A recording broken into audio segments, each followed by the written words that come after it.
bienvenue dans e-Understanding Physique. Alors, on va continuer la suite de série de vidéos concernant les applications des lois de Newton. Alors, on est arrivé sur la dernière fois, on a vu les mouvements des planètes. Alors, cette fois-ci, on va voir les mouvements des satellites. Alors, on va étudier dans un premier temps la force de gravitation subie par un satellite dans un repère géocentrique.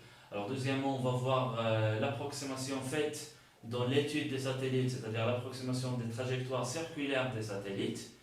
Et donc, dans un troisième paragraphe, on va définir la vitesse de satellite dans ce repère, dans ce même repère géocentrique. Et puis finalement, on va déterminer donc l'expression de la période de révolution du satellite autour de la Terre. D'accord? Alors, on va supposer, on va déterminer, on a besoin d'un repère, donc c'est le repère géocentrique. Alors, c'est quoi le repère géocentrique? Alors, c'est un repère, donc il est supposé galiléen. Alors, cette notion de galiléen elle est capitale dans l'étude dans l'étude mécanique des mouvements. D'accord? Alors, géocentrique, ça veut dire donc il a un centre, donc deux centres, le centre de gravité de la Terre, d'accord? Deux centres, ou bien donc le centre, ou bien d'origine si vous voulez ici, voilà. D'origine, le centre de gravité de la Terre, d'accord? De gravité de la Terre. Et les trois étoiles, et les axes, les trois axes sont dirigés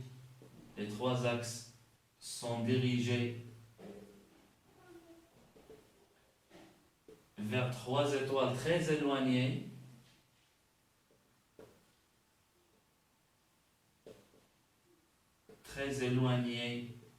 Voilà, de la Terre, d'accord? Supposées fixes dans le ciel.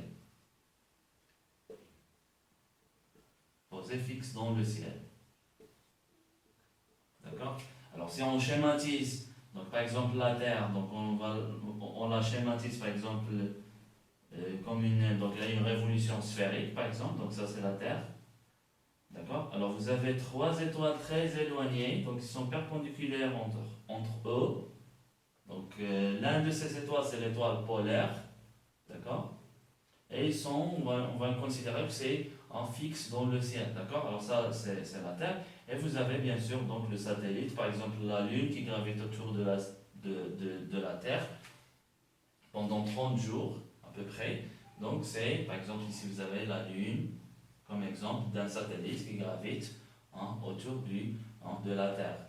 D'accord? Alors c'est ça le repère géocentrique. Alors, quel que soit le satellite, bien quel que soit le système qui gravite autour de la Terre, donc il subit une force de gravitation de la part de la Terre. On va déterminer son expression. Donc son expression est donnée on va noter FG, force de gravitation.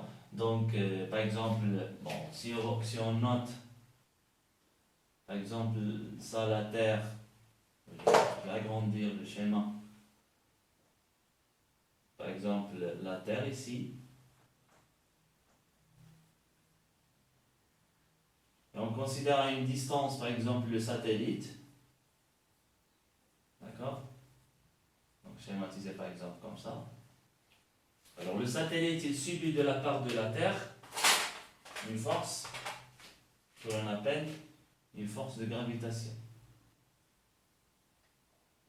D'accord? Il est dirigé, donc, si vous voulez, F, petit g par exemple, F petit g, d'accord? De telle sorte que donc, le champ voisinage de la Terre, vous avez G, toujours il est dirigé vers le centre, ça c'est le centre, le champ de gravitation, petit g, d'accord? On va considérer par exemple un vecteur unitaire, ici, un U, d'accord? Ici la Terre, le centre, donc par exemple le O, si vous voulez, donc ici le vecteur unitaire U. Alors la force de gravité elle est donnée par la loi de Newton. Alors qui dit que puisque le vecteur unitaire et la direction donc sont deux sens opposés, donc un signe moins, donc G constante de gravitation, fois la masse du satellite, on va noter ms, fois la masse de la Terre. D'accord? Alors divisé par, alors, on va considérer que, donc, ici vous avez le rayon de la Terre, et ici vous avez la distance entre le sol, par exemple, et le satellite, donc telle sorte que donc, le centre de gravité du satellite vers le centre de gravité de la Terre, on va considérer c'est un petit r, par exemple. Alors, c'est-à-dire ici, vous avez un r en carré suivant le vecteur unitaire u. D'accord? Alors, c'est ça la force de gravitation, d'accord, subie par le satellite dans son mouvement, lorsqu'il est en mouvement autour de la Terre. D'accord? Alors, si on considère que donc, un champ de gravitation, si on considère un champ de gravitation au voisinage de la Terre, c'est-à-dire la force de gravitation, donc, est égale à le poids, c'est-à-dire mg. D'accord? Alors, le poids, c'est-à-dire la masse, c'est la masse du satellite, fois g, de telle sorte qu'on peut donc égaliser ces deux forces. D'accord? Ça, c'est le poids. D'accord? De telle sorte que, donc, à l'équilibre, c'est-à-dire lorsque le satellite il subit que la force de gravitation, donc c'est-à-dire que F est égal à P. Alors, du coup, on peut déterminer le champ de gravitation. Alors, force de gravitation, aussi champ de gravitation, c'est-à-dire vous avez ms fois donc G est égal à quoi? Est égal à moins G, constante de gravitation, ms fois la masse de la Terre divisé par r au carré, donc bien sûr suivant u. D'accord? Alors, du coup, donc on va y avoir donc l'expression du champ de gravitation, donc en simplifiant par ms, on va y avoir que c'est moins G, donc fois la masse de la Terre divisé par r au carré, donc suivant u. Donc ça c'est l'expression du champ de gravitation.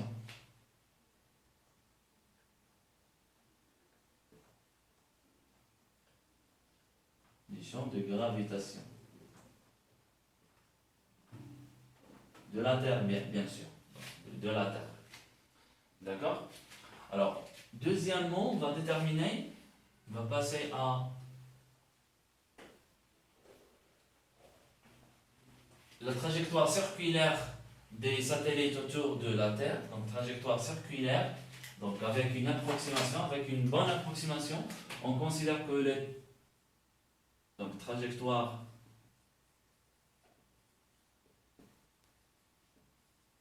alors comment montrons circulaire, comment on peut montrer que la trajectoire elle est circulaire dans le repère géocentrique? Alors à l'aide de, bien sûr, de la deuxième loi de Newton. Alors deuxième loi de Newton, alors dit que donc d'après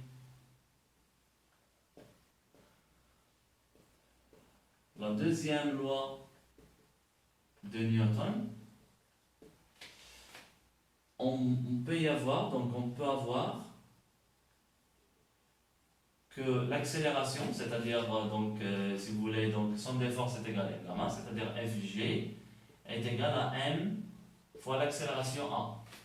C'est-à-dire que donc Fg est égal à aussi à p, c'est-à-dire que vous avez un m fois l'accélération a, ms est égal à aussi à ms fois le champ de pesanteur.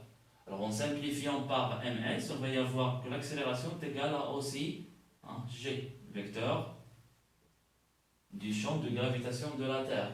Alors dans un repère de Fresnel,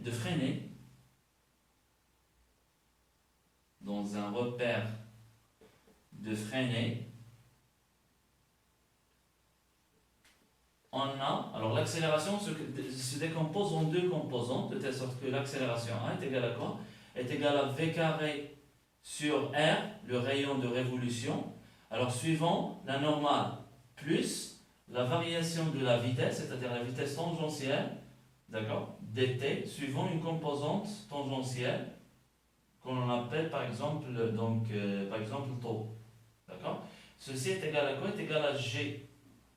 Alors G, elle s'écrit suivant hein, donc c'est-à-dire moins G suivant U. Alors U c'est, donc pour nous ici c'est la normale. Donc c'est-à-dire U suivant N. Alors plus un 0, si vous voulez, plus un 0 suivant taux. D'accord? Si on s'égalise. Alors par identification,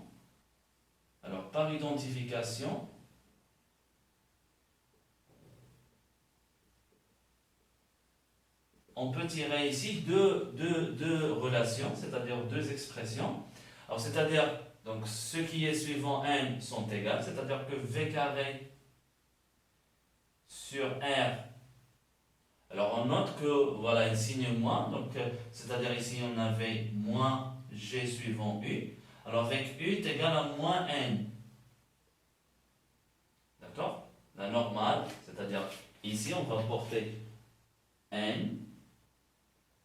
Et le U, donc, il est pas U ici, taux.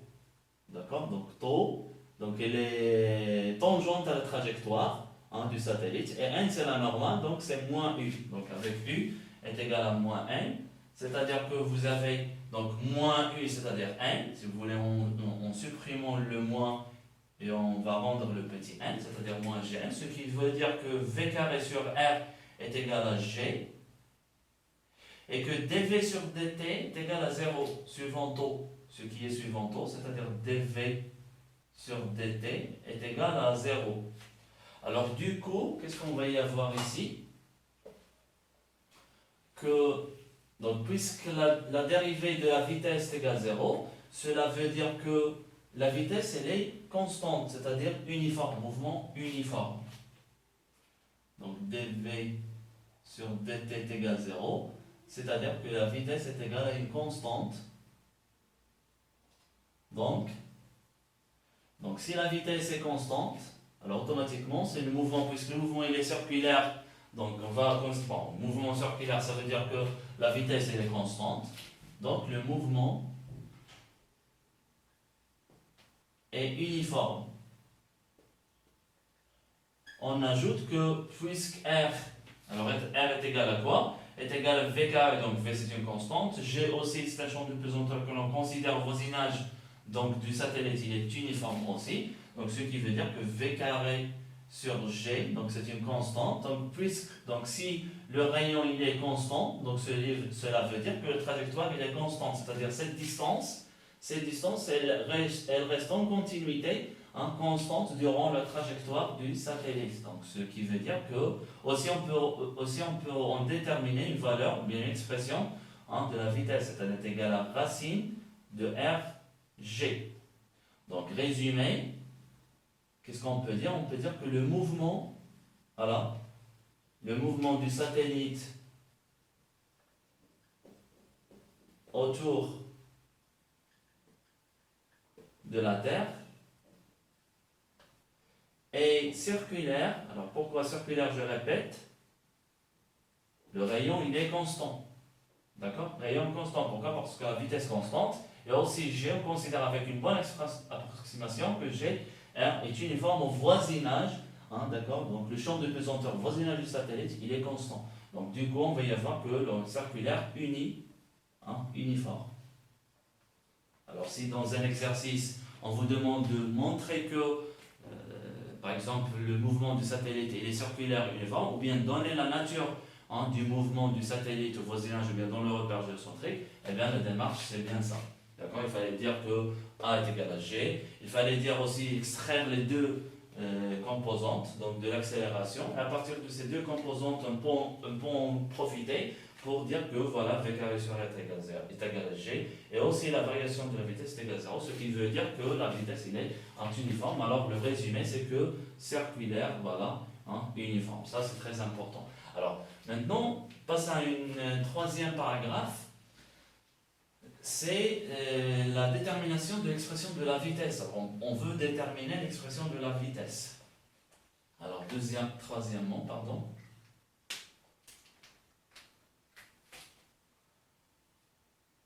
Voilà, la vitesse du satellite. Voilà, dans le repère, bien sûr, géocentrique. Alors, comment peut-on déterminer la vitesse? Donc, à partir de cette expression-là. Donc, puisque vous avez V, alors, puisque on a déterminé V déjà, donc voilà. Donc, V carré est égal à RG. Alors, je vous rappelle que G, c'est G est le champ de pesanteur. D'accord? Alors, G, en vecteur, on avait moins G fois la masse de la Terre divisé par R au carré. D'accord? Elle était suivant U, voilà. Alors, en module, qu'est-ce qu'on va y avoir? G est égal à G, donc fois la masse de la Terre divisé par R au carré. Alors, si on multiplie par R, donc RG, on va y avoir GMT divisé par R. Alors, R sur R, ça vous donne 1 sur R. D'accord? Alors, du coup, on va y avoir, donc, ça c'est V carré. D'accord? Alors, V carré est égal à quoi? Est égal à GMT sur R. Et on en déduit que, voilà, la vitesse est égale à quoi? Est égale à racine, donc G fois MT divisé par R. Alors, du coup, qu'est-ce qu'on voit? On voit bien que cette vitesse du satellite dans le repère géocentrique, elle ne dépend même pas de la masse du satellite. On ne voit pas l'expression de la masse du satellite, donc elle ne dépend pas de la masse. Voilà, ça c'est très important, c'est-à-dire elle dépend seulement du champ de gravitation. Je vous rappelle que G, c'est la constante de gravitation, c'est-à-dire 6,67 fois 10 à la puissance moins 11. Si unité internationale, c'est Newton, kilogramme moins 2 mètres carrés. D'accord? Ça, c'est dans le système international, l'unité. D'accord? Ça, c'est le centre. Donc, elle dépend seulement du G, de la constante de gravitation, d'accord, universelle, et de la masse de la Terre, cette fois-ci, pas la masse de l'étoile, parce qu'on est dans le repère géocentrique, et de la distance qui sépare le centre de gravité de la Terre et ou la position du satellite. D'accord? Alors, finalement, pour finir, on va déterminer la période de révolution, c'est-à-dire pendant combien de temps un satellite peut tourner autour de la Terre. D'accord? Alors, troisièmement, période de révolution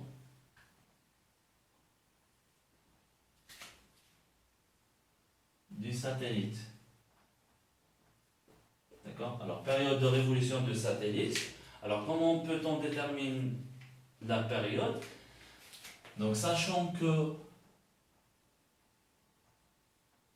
on a l'expression de la période ou bien de la vitesse, si vous voulez, donc vitesse est égale à quoi? Est égale à 2pi, voilà, R sur T. Donc on tire la période de révolution. T est égal à quoi? Est égal à 2pi, T est égal à 2pi R divisé par V.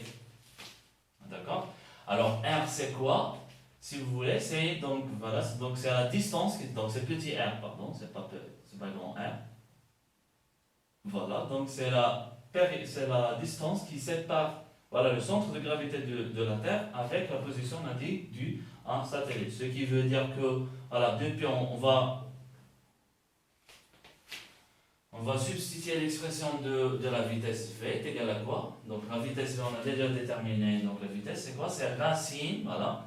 Alors donc GMT divisé par R, le tout racine, c'est-à-dire c'est-à-dire 2pi, donc on va faire entrer le petit r dans la racine, on va y avoir r, donc r dans la racine, ça nous donne r au cube, parce que r carré, racine de r carré est égal r, donc r au cube divisé par g, voilà, mt. D'accord? Alors du coup, on va y avoir donc t finalement, t est égal à quoi? Est égal à 2pi, voilà, 2pi, r au cube divisé par g fois mt, le tout racine, voilà, c'est ça l'expression de la période de révolution de la Terre.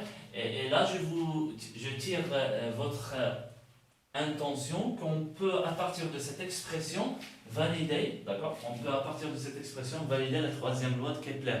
Parce que c'est très important. Si on enlève le t au carré, vous voyez avoir 4 pi carré. Alors, racine au carré, ça vous donne r au cube. C'est-à-dire le carré, on a dit la dernière fois dans la troisième loi de Kepler, c'est-à-dire le carré. Donc, une remarque. Si vous enlevez le t carré, c'est égal à quoi? C'est égal à 4 pi carré fois racine carrée, c'est-à-dire r au cube, divisé par g mt. Si on divise par r au cube, qu'est-ce qu'on va y avoir? On va y avoir r au cube, c'est égal à quoi? C'est égal à 4 pi carré sur g mt. D'accord? Alors cette fois-ci, aussi g c'est une constante gravitationnelle, c'est-à-dire une constante de gravitation universelle constante. M, la masse de la Terre, aussi, on suppose que c'est constante, il n'y a pas de variation, il n'y a pas de grande variation, d'accord, de la Terre. Donc, ce qui veut dire que ça est une constante. Alors, la troisième loi de Kepler, qu'est-ce qu'elle dit? Dit que le carré de la période de révolution de la Terre ou de la planète autour d'une étoile ou d'une, par exemple, la Terre cette fois-ci, alors, divisé par le rayon au cube, d'accord? Le rayon au cube, ou bien le demi, bon, parce que si vous considérez l'ellipse, donc le 2a au cube, alors ça vous donne une constante. D'accord? On retrouve, si vous voulez, donc on retrouve la troisième loi de Kepler. Voilà. Troisième loi de Kepler. Alors, ceci mettra fin à cette étude des mouvements de satellites dans le repère géocentrique. Alors, on va finir, donc voilà, le mouvement. Donc, on va faire des exercices par la suite. Alors, merci et à la prochaine. Ciao.